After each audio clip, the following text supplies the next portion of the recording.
マクドナルド。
Well, it can't partially accept it. It has to accept it in full, and especially the first part that has to get underway.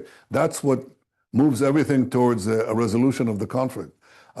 If they do, if we actually set up a civilian administration in Gaza that doesn't educate its children to hate Israel, to try to destroy Israel, to kill Jews everywhere, in other words, to de-radicalize Gaza, not only to demilitarize it, not only to disarm Hamas, but to de-radicalize Gaza, as was done in Germany after World War II or in Japan, then yes, then I think the whole region can have a much more positive and peaceful future. And by the way, I think that if that happens, I think we'll have many more peace deals of the kind that I had done with President Trump and Arab leaders in the Abraham Accords. We can expand the Abraham Peace Accords to include other countries in the Middle East and Muslim countries beyond the Middle East. So the future is bright, but the first stage is Hamas has to get on the program. They have to release all our hostages and do so immediately. It's like you're screaming and no one can hear. I think everybody understands that Hamas rule has to come to an end. All our hostages have to be released. And of course, Hamas cannot come back to running Gaza, tormenting its people with its terror regime, and terrorizing Israel with rockets and missiles and hostage-taking. So that has to end. Once that ends, I think what we need is a system of a division of responsibility. Israel will have overall security responsibility to prevent terrorist resurgence from Gaza.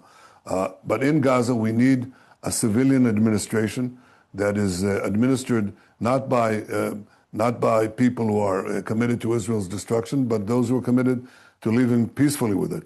President Trump has undertaken himself to head that civilian authority, to head the governing board of that civilian authority, and I think that's a good development. So if we have that, I think we can have a different future for Gaza and for Israel and for everyone in the region. That's what we hope will take place. But the first step is release all the hostages and then disarm Hamas and demilitarize Gaza.